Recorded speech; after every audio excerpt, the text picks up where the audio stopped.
Hello everyone, this is Allie from Kidzu. Have you heard of citizen science? Citizen science is when regular people observe the world around them and send the information they collect into scientists. Anyone can do citizen science, even kids. Every February, there is a big citizen science project called the Great Backyard Bird Count. For 2023, the dates are going to be February 17th to 20th. People all around the world are going to observe and count the birds around them. The information we collect is called data, and scientists can use that information to learn more about birds. Today, I'm going to show you how to participate in the Great Backyard Bird Count. You can find more information on their website, birdcount.org. You'll be able to find this link in the description. To participate in the count, you need to observe birds for at least 15 minutes. You can do longer if you want to, you just have to do at least 15. And you can observe birds for each day during the count, or just one of the days. As long as you're observing birds for 15 minutes or more during February 17th to 20th, you are participating in the Great Backyard Bird Count. And I know it's called the Great Backyard Bird Count, but you can actually observe birds anywhere. It can be the forest, it can be the beach, a city street, or your own backyard. You should try to count all the birds you see, not just your favorites, and make your best guess as to how many of those birds that you saw. You should also try to not count the same bird twice, though we know it can be hard. So again, just make your best guess. Now here's a question you might have. What if I don't see any birds? Or what if I see only one bird? Well, that's data too. Scientists want to know where birds aren't, as well as where they are. If you'd like more information on how to do the bird count, you can go back to the bird count website. Probably another question a lot of you are going to have is, what if I don't know the names of birds? Well, there's different ways that you can learn to identify birds. To start, you can go to Project Feeder Watch and look at their list of common feeder birds.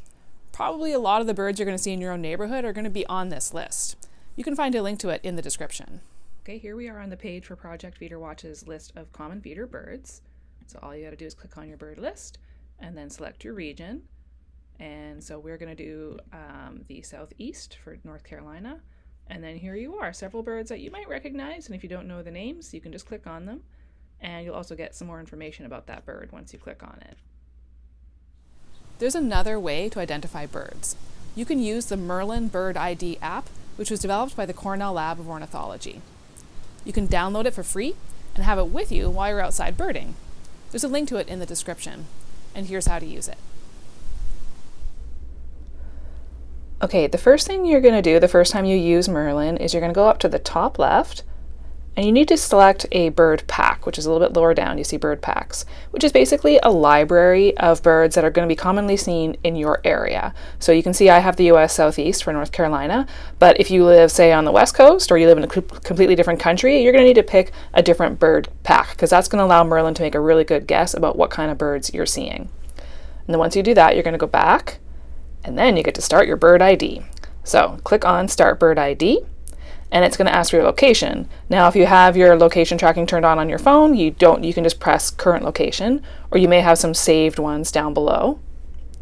And then when did you see the bird? So if you're entering the bird as you see it, you can just click on Next. But if it was a bird that you saw yesterday, you could change the date to yesterday's date.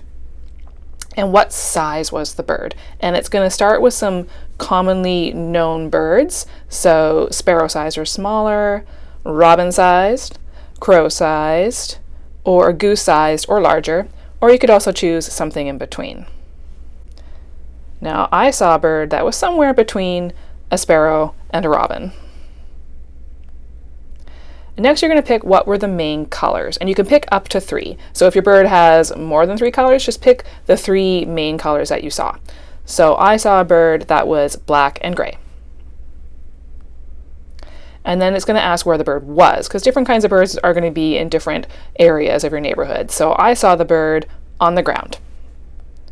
And that's all you got to do, and it's going to create a list of possible birds. Look, a dark-eyed junco, that was my bird. But if it was not your bird, you could scroll down a little bit and it's going to give you some other options. And that is how you use Merlin ID.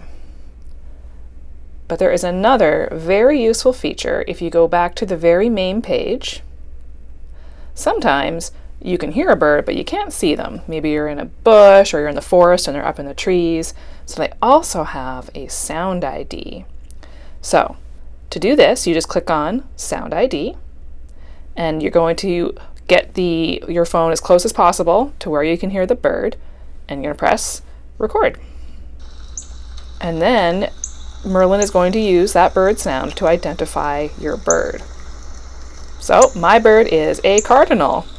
And once you're done recording, you can press stop, and then you can also scroll down a bit and play other recordings that other users of the app have also put up, just so you can make extra sure that that is the bird that you saw.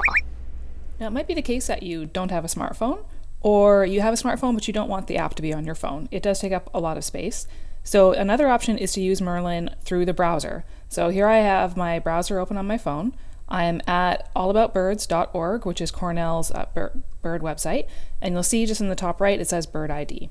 So you can just do this through your browser instead of using the app, and then here you can see that Start Bird ID. After this, the questions are going to be just the same as they are in the app. If you're still not sure what birds you saw, you can just leave it off your list. Next, we're going to do a practice bird count. If you'd like, you can try doing your bird count at a bird feeder, because then you'll probably see lots of birds. So you have to make sure you don't count the same bird twice. I'm going to keep things simple and write the birds down on a piece of paper. If you'd like, you can download this tally sheet that we have linked in the description. What we need to keep track of are the birds we see, the number of each kind of bird, and the date and time and location where we were doing our count.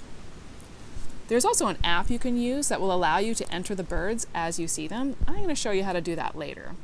But to start, let's do our practice bird count.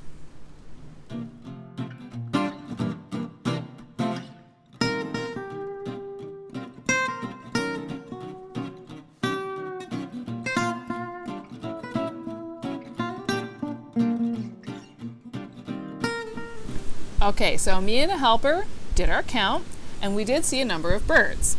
We used Merlin on a couple of them we just knew, and we also used that sound ID, which actually was very useful.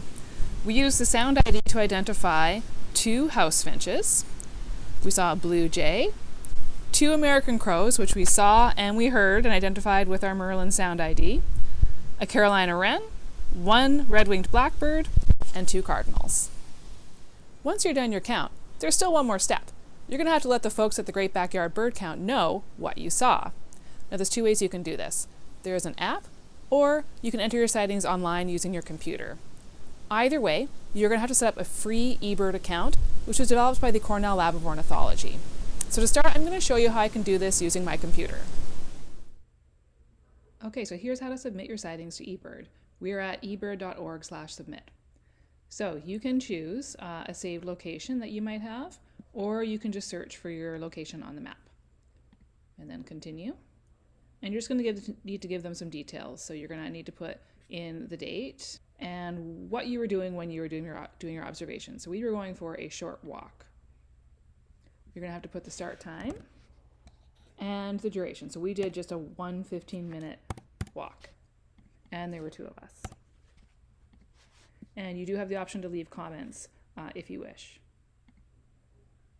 And then you're going to get to this list. There are a lot of birds here, but the simpler thing is to just search for your species here. So you've already identified them. So for me, I found some house finches to start. We saw 2. 1 blue jay. 2 American crows. 1 red-winged blackbird, and 2 northern cardinals. At the bottom here it says, are you submitting a complete checklist of the birds you were able to identify? So that's the birds you were able to identify. So that doesn't, it's okay if there were birds that you were not able to identify. So yes, that is a complete list for me, and submit. And that's it. So as long as you do this between February 17th and 20th, you are participating in the count. eBird also has an app you can use. It won't identify birds for you, so you'll still need Merlin for that, but you can have it on your phone and have it with you while you're out birding and enter the birds as you see them, so you don't have to go back later and do that. It can also make note of the date and the time and the location for you, so you won't have to keep track of that either. If you live in North Carolina, there's an extra step you can take to earn an NC Bird Count badge. Here I am at their website, which is linked in the description. If you submit to eBird at least 3 checklists, so that's 3 15-minute bird counts, you can click on this link to claim your badge and they will mail it to you. Now, Merlin and eBird can be used anytime. They are not just for the Great Backyard Bird Count. So you can download these ahead of time and get lots of practice in before the count actually happens. But if you are entering birds into eBird between February 17th and 20th, you're automatically entered into the Great Backyard Bird Count. So there's no extra steps you have to take to register yourself for this count. We really hope you give it a try. Good luck and happy birding. Bye.